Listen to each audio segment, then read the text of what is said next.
and welcome back to Pharma class. I am Priya Maurya from Smriti College of Pharmaceutical Education, Indore.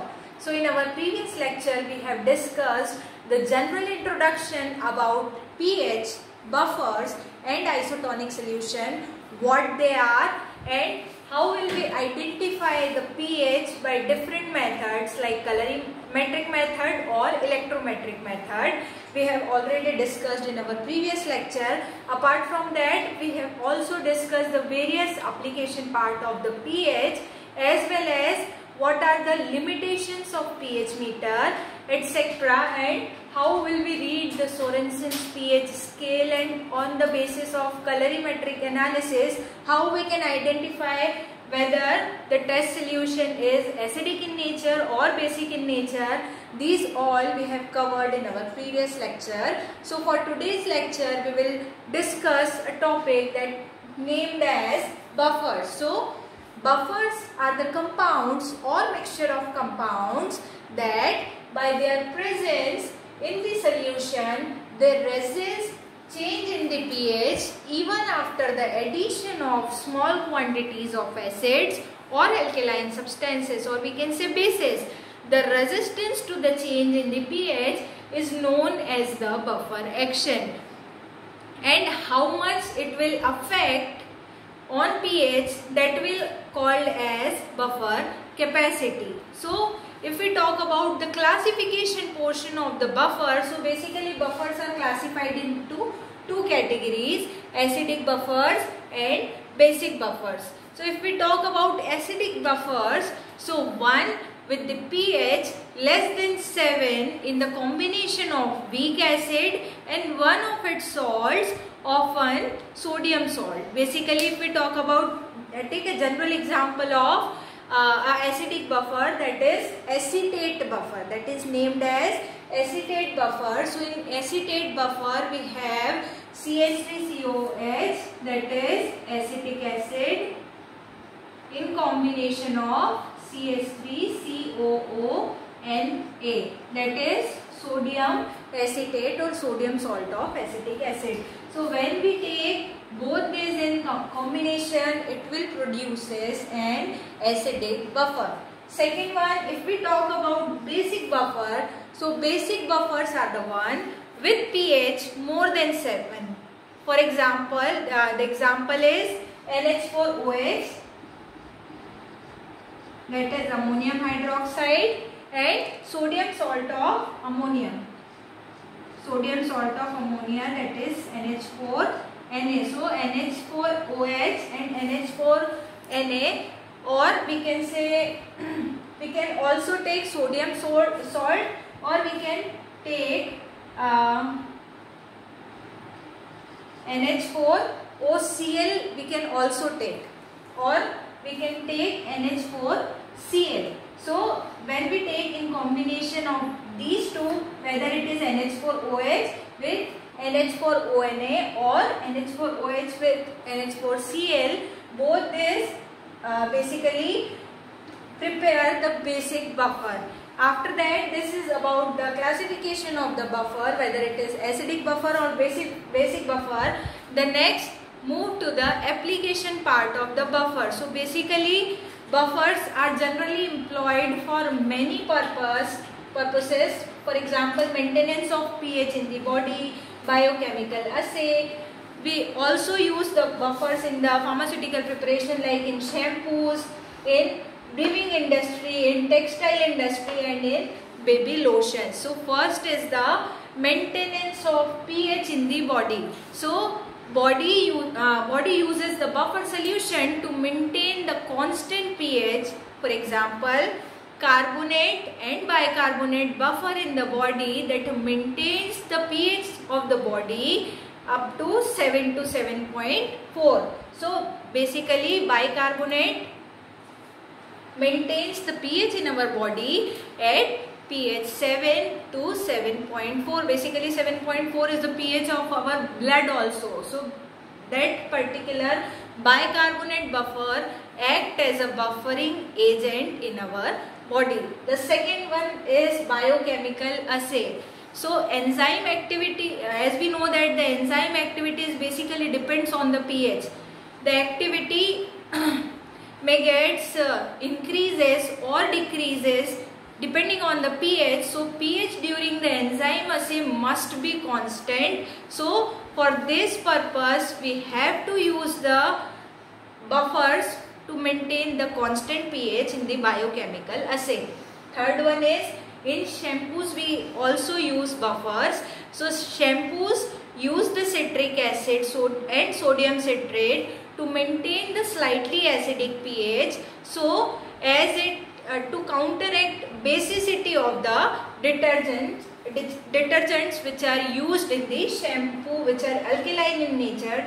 So to maintain the acidic or basic balance in shampoos, we generally employed citric acid and sodium salt of citric acid. After that, the fourth one is in brewing industry. So buffers are also added before the fermentation. So brewing industry also have used the buffers, and in textile industry we also use buffers. So many dyeing process use the buffers to maintain the pH. Whenever we used any dye, so the pH have impact on the color produces by the dye. So before dyeing process we generally use buffers in the textile industry. In baby lotions we have to critically control the pH of the particularly lotion formulation, which mean for the baby preparation. So baby lotions are buffered to pH 6 to maintain or to prevent the skin from the external effects. So basically these all are the application part of the buffers. Apart from that, if we talk about buffers, so buffer equation or Henderson-Haselbalch equation.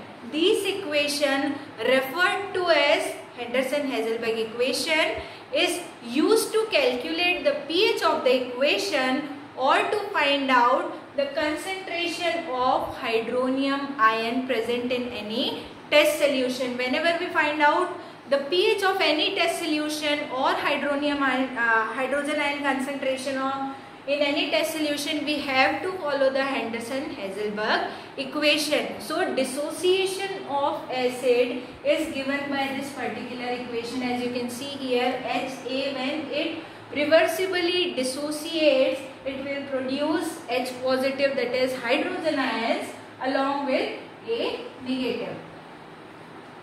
The salt part of this particular, that is represented by Ba, when it dissociates it completely dissociates or irreversibly dissociates and will form B positive and A negative. So these particularly maintain the pH of the particular system. As we know that in buffer we have used particularly acid and the salt form of that particular acid. So both ultimately maintain the pH of any system, because acid reversibly converted to H positive and A negative. But when we talk about salt form of that particular acid, so that salt form irreversibly converted into the B positive and A negative. So dissociation of the HA is at lesser extent in comparison to its salt form.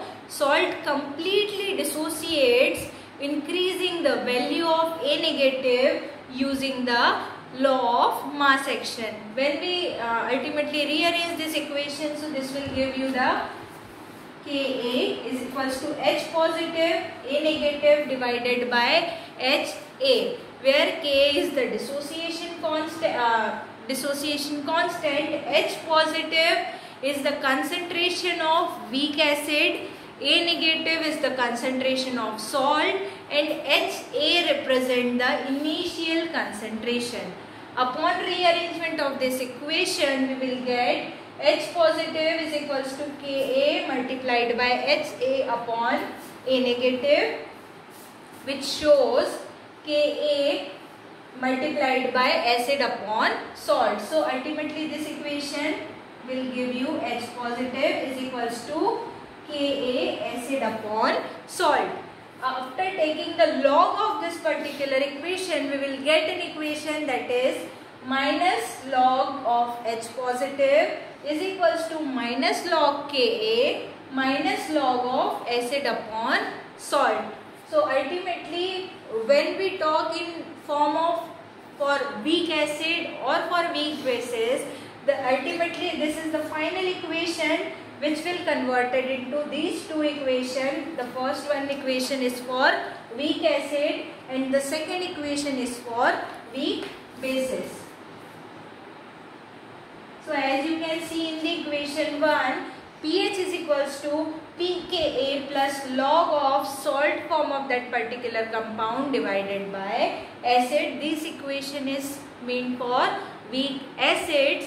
pKa is the dissociation exponent or negative logarithm of Ka. So pH is equals to pKa plus log of salt upon base.